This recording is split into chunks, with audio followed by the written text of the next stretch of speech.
Bonjour. Alors dans cette nouvelle vidéo, je vais vous parler du sommeil. Je vais vous montrer comment, avec 9 pratiques, 9 nouvelles choses à intégrer dans votre vie quotidienne, vous pouvez accéder à un sommeil profond. Du point de vue de l'énergétique et du point de vue de la sophrologie. Alors comme je suis sophrologue et praticienne en énergétique, je vais vous montrer qu'il n'y a pas de miracle. Et c'est tout simplement en installant une nouvelle discipline, une nouvelle façon de vivre, des outils au quotidien, vous pouvez accéder à ce sommeil profond. Je vous montre comment vous allez accéder à vos ressources naturelles, activer vos médecins naturels. Je ne suis juste pas en train de vous dire que vous pouvez guérir et soigner de tout seul. Non, évidemment, certaines fois, vous avez recours à la médication et vous devrez avoir recours à la médication, notamment dans les troubles du sommeil. Par exemple, ça peut être une béquille à un moment donné pour éviter d'arriver à l'épuisement global. En revanche, par exemple pour le sommeil, envisager toute une vie de médication pour pallier aux troubles du sommeil, ça n'est juste pas envisageable.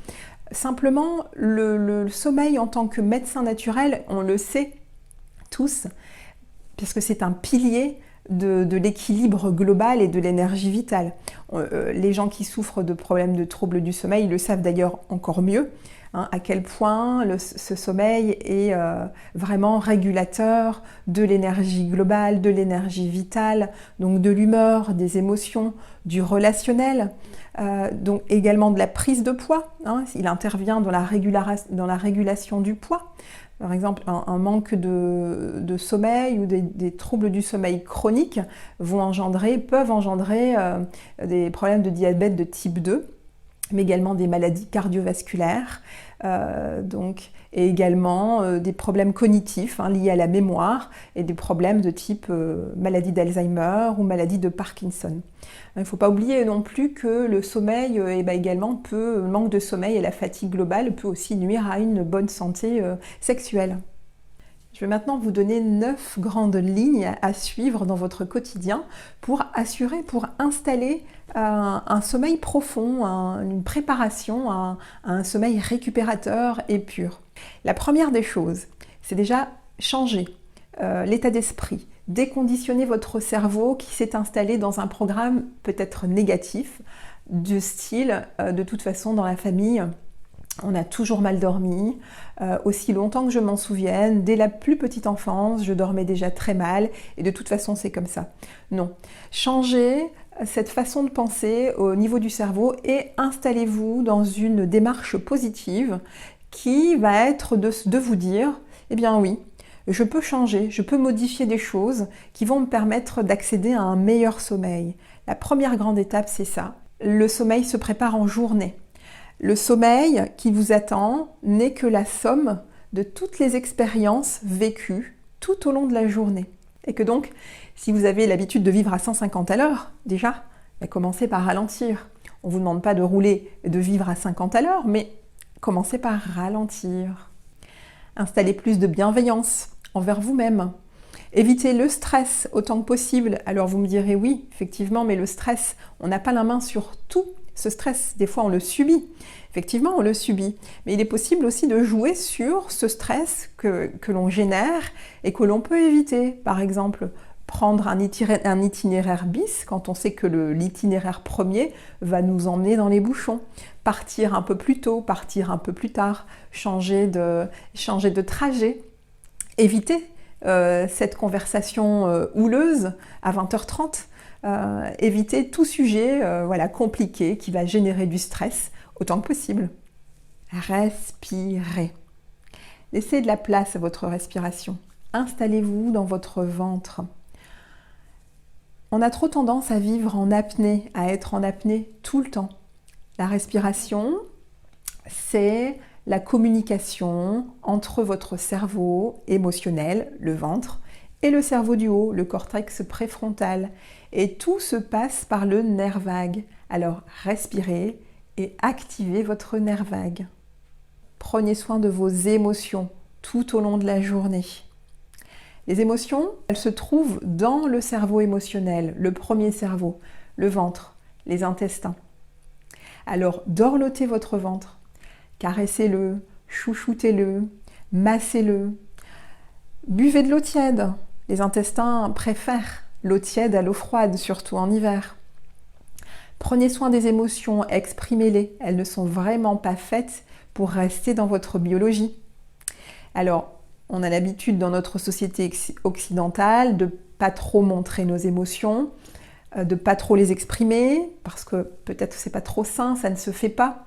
Il y a une pudeur et un tabou autour des émotions, alors écrivez-les, mais sortez-les de votre biologie. Voilà, les émotions, au-delà de les exprimer, c'est aussi important de comprendre leur message, parce que derrière chaque émotion, il y a un message qui nous est délivré et qui nous permet de réajuster pour que ce soit plus juste pour nous. Ce qui est important de savoir, c'est que au moment du coucher, vous devez ramener l'esprit dans votre corps. C'est tout le travail de préparation au sommeil, c'est de ramener votre esprit dans le corps. Et donc au moment du coucher, installez-vous et intéressez-vous davantage au maximum à votre corps et à vos sensations. Libérez-vous, nettoyez-vous de toutes les énergies engrammées, accumulées tout au long de la journée. Vous le savez, nous sommes des corps énergétiques qui rencontrons au cours de la journée d'autres corps énergétiques.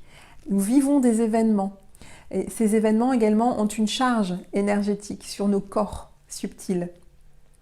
Alors, toutes ces énergies, tout ce négatif peut être rencontré, en tout cas tout ce qui est venu peut-être nous perturber au cours de la journée est à nettoyer. Tout simplement à ne pas laisser engrammer dans votre biologie. Et la douche énergétique, tout simplement l'eau et le savon, sont des choses excellentes pour nettoyer toutes ces énergies, vous en débarrasser. Alors vous prenez votre douche en rentrant chez vous, et même si vous ne prenez pas 2 douches par jour, veillez à la prendre en tout cas principalement le soir, et même essentiellement celle du soir. Et au moment de vous doucher, vous imaginez, vous ressentez toutes ces énergies, tout ce nettoyage se faire par l'eau et s'évacuer avec l'eau et le savon. Prendre conscience que tout ce que nous vivons, donc comme on vient de le voir, tout ce que nous vivons dans la journée a un impact énergétique sur notre biologie. Tout ce que nous vivons dans la journée se répercute dans notre organisme, dans nos tissus, dans nos organes. Et tout ça est à nettoyer. Si on prend le temps de ressentir, de se poser, on le ressentira, on captera que tout ce qui nous engramme, tout ce qui nous impacte est encore en nous. Alors avant d'effectuer ce nettoyage, on a la possibilité de se poser et d'essayer de ressentir, de capter tout ce qui est engrammé dans notre biologie. Alors évidemment, on n'aime pas trop ça. Et on aura plutôt tendance à vouloir fuir avec les écrans, avec les téléphones portables, voilà, avec un tas d'autres choses qui nous déconnectent du corps. Essayez autant que possible de vous coucher entre 21h et 22h. Cette étape du sommeil est vraiment très importante. Elle régule la thyroïde et les surrénales. Les surrénales étant vraiment le centre de votre énergie vitale. Alors, généralement, on entend dire qu'il faut entre 7 et 8 heures de sommeil par nuit. Cette idée reçue n'a pas vraiment de fondement. Le plus important, c'est de voir comment vous vous sentez, vous, au réveil, avec votre période de sommeil, qui est vraiment différente d'une personne à une autre. Essayez autant que possible de vous coucher au moins 4 fois par semaine avant minuit. Pour bien dormir, il faut se sentir en confiance. Alors en médecine orientale, notamment en médecine ayurvédique, on travaille sur l'équilibre des roues énergétiques que l'on appelle les chakras. Il y en a 7 principaux. Le premier chakra, le chakra racine, correspond au chakra de l'ancrage. C'est le chakra qui nous permet de nous sentir en confiance et en sécurité. Et quand on manque d'ancrage, il se peut que l'on ait des troubles du sommeil. Alors vous êtes prêts? Vous avez bien noté, vous avez noté ces 9 points, ces 9 lignes vraiment à installer dans votre quotidien pour tenter de trouver un sommeil durable? Alors maintenant, il suffit tout simplement d'écouter la séance que je vous ai préparée. Il n'y a rien à faire, simplement vous installer. Je vous ai préparé une séance que vous trouverez en lien au-dessus de la vidéo ou à la fin de l'écran. Installez-vous, vivez simplement. Et si cette vidéo vous a plu, vous pouvez vous inscrire à ma newsletter et vous recevrez régulièrement, au moins une fois par semaine, des vidéos, des informations sur la santé globale, sur nos médecins naturels. À bientôt!